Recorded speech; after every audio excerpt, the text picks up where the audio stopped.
Ini versi kompilasi dari video short yang pernah gua buat. Oke, langsung saja kita mulai. Kenapa HP Samsung Galaxy S1 hampir tidak terdengar lagi kabarnya di Indonesia? Samsung Galaxy S1 adalah HP flagship Samsung yang dirilis di tahun 2010 yang memiliki spesifikasi yang sangat tinggi pada zamannya. Dulu HP ini sempat dijual di Indonesia dengan harga 5-6 jutaan rupiah. Sayangnya dulu Samsung Galaxy S1 dulu tidak sepopuler HP Samsung lainnya. Alasannya karena Android dulu belum mainstream di Indonesia, terutama pada tahun 2010. Saat Galaxy S1 rilis, Android itu belum mainstream. Orang Indonesia itu masih pakai HP BlackBerry, iPhone, tapi untuk kalangan tertentu. Atau bahkan mereka masih pakai HP jadul Nokia yang pakai keypad. Alasan yang kedua adalah harga Samsung Galaxy S1 pada masa itu harganya mahal banget. Tapi gengsinya itu belum sekencang BlackBerry. Kalian masih ingat kan kalau dulu BlackBerry itu adalah bahan gengsi para orang Indonesia? Ketiga, Samsung dulu belum dianggap sebagai raja Android. Samsung dulu masih dikenal sebagai produk TV, kulkas, ataupun HP biasa, tapi bukan kelas atas. HP Android Samsung baru meledak pas zaman Samsung Galaxy S2 dan S3, alias di era tahun 2011 sampai 2012-an. Walaupun begitu, Samsung Galaxy S1 itu cukup sukses di luar negeri. Dan dampak jangka panjangnya, Samsung Galaxy S1 hampir tidak pernah dijual lagi di Indonesia. Bahkan nyari bekasnya aja udah hampir mustahil di toko online. Kalau kalian search Samsung Galaxy S1 di salah satu toko online Indonesia, biasanya yang muncul itu cuma casingnya atau bahkan mesinnya. Sedangkan unit HP-nya hampir gak ada. Apakah kalian pernah pakai Samsung Galaxy S1 ini? Coba kalian tulis di kolom komentar ya. Bayangin kamu punya HP mahal tapi bisa meledak kayak granat.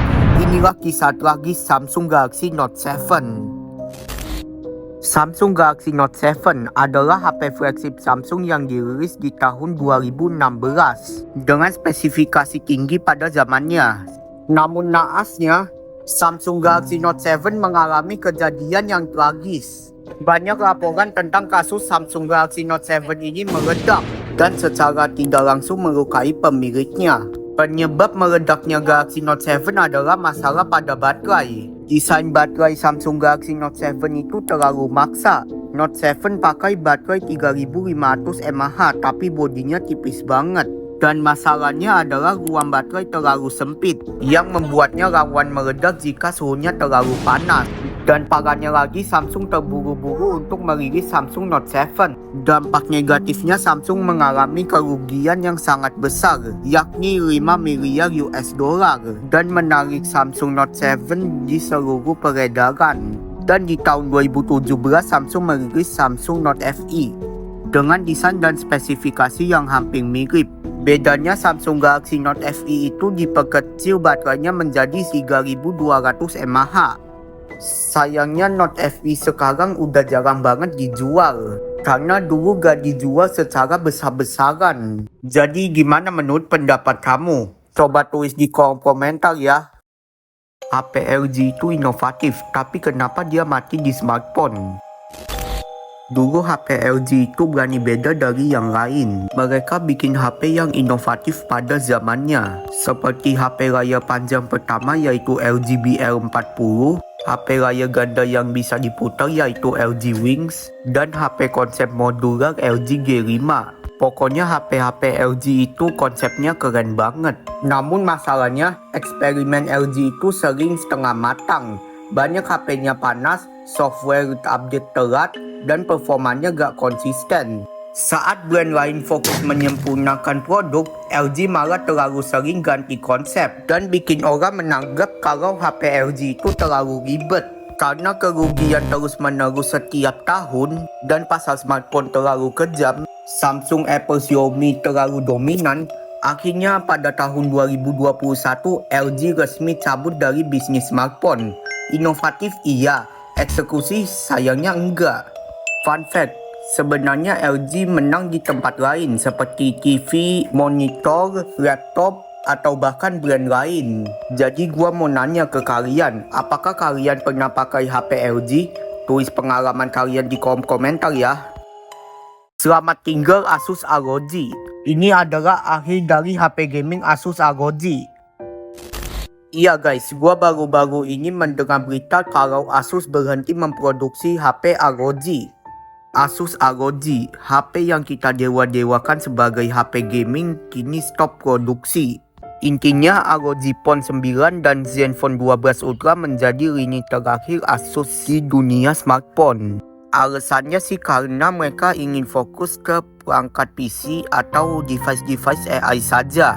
Tapi ada beberapa orang yang berspekulasi kalau Asus mulai kesulitan bersaing di pasar smartphone ini. Ditambah lagi komponen-komponen HP seperti chipset, RAM, memori internal pada naik semua. Jadi Asus terpaksa mundur deh. Tapi tenang aja buat kalian yang masih pakai Asus Zenfone ataupun ROG, karena mereka janji kalau keputusan ini tidak akan berpengaruh ke update, garansi, maintenance di seri HP mereka. Nah, kalau menurut kalian gimana nih? Coba tulis di kolom komentar ya. Ini dia HP Android pertama di dunia, HTC Dream. HTC Dream adalah HP buatan HTC yang dirilis di tahun 2008 dan dijuluki sebagai HP Android pertama dan menjadi HP Android pertama yang dijual ke publik. Ciri khas HP ini adalah memakai trackball, memakai Android 1.0 sampai Android 1.6 dan memiliki keyboard fisik geser kalau dibuka atau biasa disebut slide out QWERTY. Sayangnya HP ini masih memakai layar resistif yang kadang harus ditekan, padahal para pesaingnya seperti iPhone itu sudah pakai layar kapasitif yang tinggal disentuh baru layarnya respon. Dan juga spesifikasinya itu pas-pasan banget. Ya walaupun begitu HP ini tetap menjadi salah satu pelopor HP Android di zaman sekarang. Nah, menurut kalian gimana nih? Coba tulis di kolom komentar ya. Tahu gak, ada versi Android yang cuma hidup sebentar setelah itu langsung ditinggalkan. Namanya Android 3.0 Honeycomb yang rilis eksklusif untuk tablet saja. Dan ada beberapa tablet yang pakai versi Android ini. Contohnya HTC Flyer, Samsung Galaxy Tab 10.1, Motorola Xoom, Acer Iconia Tab A500, LG Optimus Pad, dan yang lain-lain. Namun masalahnya tablet Android waktu itu belum laku, aplikasinya belum siap, dan performanya berat. Dan sayangnya belum sempat populer, Google langsung rilis Android 4.0 Ice Cream Sandwich. Makanya Android Honeycomb menjadi Android yang paling terlupakan. Kalau dipikir-pikir, Android Honeycomb sebenarnya bukan Android gagal, tapi Android yang salah tempat dan salah waktu. Android Honeycomb itu ibaratnya kayak versi eksperimen, fokus tablet saat pasarnya belum siap, dan cepat digantikan. Makanya dia gak punya nostalgia kuat kayak Gingerbread, Jelly Bean, dan KitKat. Nah, menurut kalian gimana nih? Coba tulis di kolom komentar ya. HP ini sempat digadang-gadang sebagai HP masa depan, namun kenapa pengembangannya dihentikan? Namanya Xiaomi Mi Mix Alpha, HP tergila yang pernah Xiaomi pamerin, yang memiliki layar hampir 360 derajat dan rasio layar ke bodi hingga 180%. Artinya layar HP ini hampir nutup seluruh badan HP, depan, belakang juga layar, dan memiliki kamera 108 megapiksel. Fleksibel banget buat zamannya. Secara desain ini beneran kelihatan kayak HP dari masa depan. Tapi yang bikin nyesek, HP ini belum pernah dijual ke publik sama sekali. Alasannya karena produksinya susah, layarnya rapuh, dan biayanya kelewat mahal.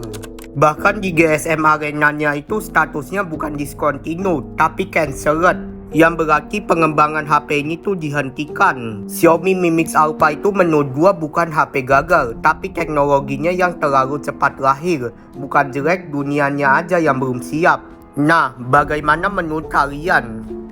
Ini adalah HP gaming tahun 2000-an, tapi kalau nelpon harus dimiringin.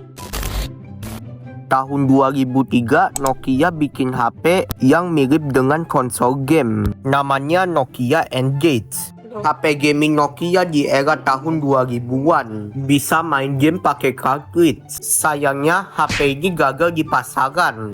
Alasan HP ini gagal karena bentuknya aneh, tombol di engage tidak enak, kalau mau telepon harus dimiringin HP-nya, atau biasa disebut side talking.